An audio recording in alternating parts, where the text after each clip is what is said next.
মাহবুব ভাইকে আমরা অনুরোধ করছি ওনার সংক্ষিপ্ত বক্তব্য রাখার জন্য। আসসালামু আলাইকুম রহমতুল্লাহ।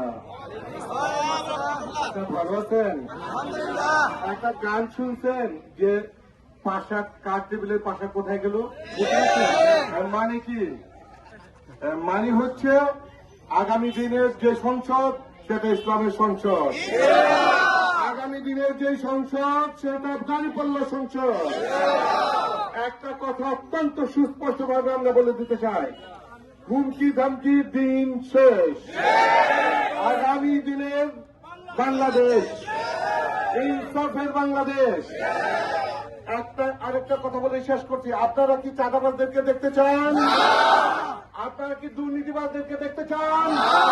আপনারা কি ঘুষখোরদের দেখতে চান? আপনারা কি ভূমিদস্যুদের দেখতে চান? আপনারা কি মাদকবাজদের দেখতে চান? আপনারা কি মামলাবাজদের দেখতে চান? আপনারা কি জামিনবাজদের দেখতে চান? যদি না দেখতে চান, আগামী 12 তারিখে অত্যন্ত যোগ্য এবং ন্যায় ও ইনসাফের প্রতি দাঁড়িপাল্লায় ভোট দিবেন, এর কোন বিকল্প নেই। এবং আমাদের প্রায় প্রিয় নেতা অধ্যক্ষ শাহিনুর ইসলাম ভাইকে দাঁড়িপাল্লা মার্কায় ভোট দিয়ে জয়যুক্ত করবেন, এর প্রত্যাশা রেখে এখানে শেষ করছি। আল্লাহ হাফেজ।